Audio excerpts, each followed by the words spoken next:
শাখায় আমরা প্রধানত টেলারিং স্কুল চালু করেছি। আশ্বাস এক প্রতিষ্ঠান তার সহযোগিতায় আমরা প্রথম দিনেই আজ এর শুভ সূচনা হচ্ছে।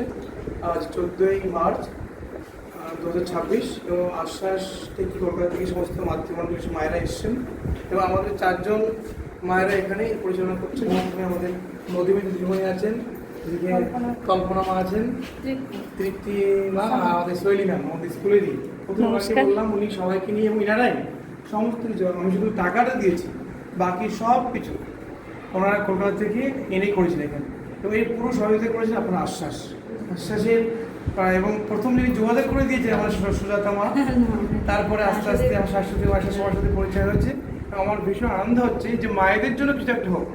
আমাদের ভবিষ্যতে পরিকল্পনা আছে এই সেলাই মেশিন শিখে শুধু তারা বাড়িতে শিখবে না, এখানে শিখবে, এখানে ইনকাম করবে।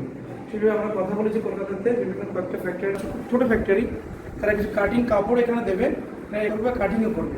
তাদের প্রতিদিন 2-3 টাকা তারা মায়েরা ঘরে বসে এখানে উপার্জন করতে পারবে।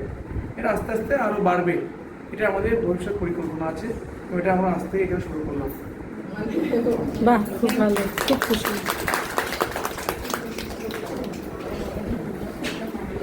আচ্ছা ম্যাম, আপনি কিছু বলুন।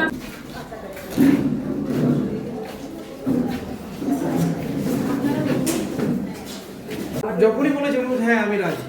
আচ্ছা, সাথে আমাদের সোয়ালি ম্যাম না এখনো কিছু সুন্দর তৈরি হয়নি, পুজো নিয়ে খুব ব্যস্ত। আর মায়েরা নিজেরাই কলকাতায় গেছে, নিজেরা মার্কেটিং করেছেন, আমার একদম কৃতিত্ব নেই। ওনারা শুধু বলে দিয়েছে, ওনারা সব করেছেন, গাড়ি দিয়েছে একটা, ওনারা কলকাতা থেকে মার্কেটিং করে কিনেছেন। আর বাকি আর এখন অনেক কিছু কেনা বাকি, আস্তে আস্তে এগুলো সংগ্রহ করবেন। একদম এই 4 জন একদম সামনে বাসন্তী এসে গেছে না? হ্যাঁ, তারপরে কনস্ট্রাকশন কাজ হচ্ছে, ওই যে পিছনে জায়গা দেখছেন, সামনে আসুন। উনি কোর্টের ইঞ্জিনিয়ার ছিলেন, রিটায়ার করেছেন, এখন আশ্রমে সব কাজ দেখাশোনা করেন, উনি করছেন এগুলো।